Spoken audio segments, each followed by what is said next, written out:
Okay, so we're in my American History Notes revised, and I'm talking about New England. So let's just pick it up from yesterday. New England seemed to provide the answer. The question, of course, is, where should the Puritans go? Virginia was Anglican, and the Dutch had taken the Hudson. So the Council for New England issued several patents during the 1620s, including one to all of the land between the Charles and Merrimack rivers from the coast inland indefinitely. A soldier named John Endicott and his group settled Salem, Massachusetts. The council was bought out by a group, and they then called themselves, after obtaining a royal charter, quote, the Governor and Company of the Massachusetts Bay in New England, unquote. Among the leaders were Puritan preacher John Cotton and a 40-year-old lawyer named John Winthrop.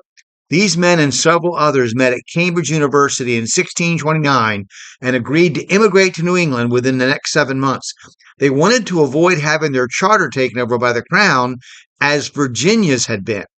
They elected John Winthrop as governor, and after selling land and goods, many families sailed for the New World in 15 ships with 1,000 men, women, and children.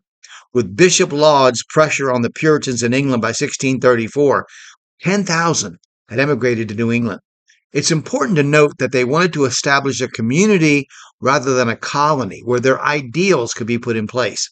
It was to be, Morrison says, a new Canaan where the Almighty God would permit an experiment in Christian living, or at least the Puritan idea of that lifestyle.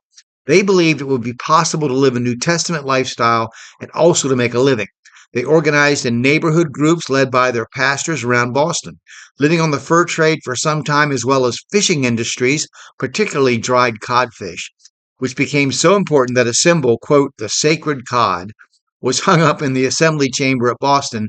The main business became raising cattle, corn, and other food to sell to newcomers. The Puritans' connection with London merchants and the credit they offered allowed the population to double every few years successfully.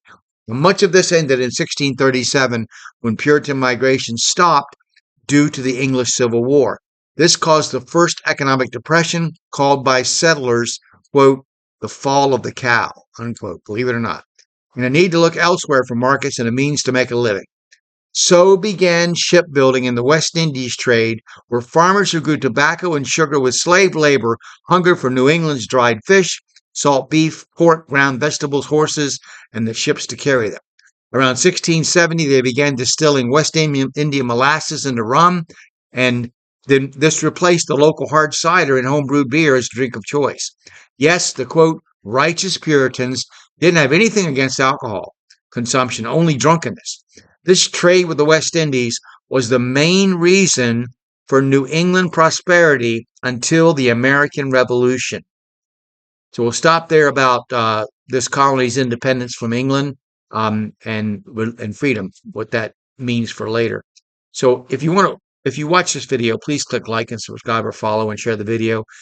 If you have something to say about what I've said or disagree with me, please provide your citations. I'd love to see what you have to say. I'm trying to think this through in my head, what I want to dig deeper into, think more deeply about, and I look forward to seeing what you have to say about what I've said. Thank you for watching the video.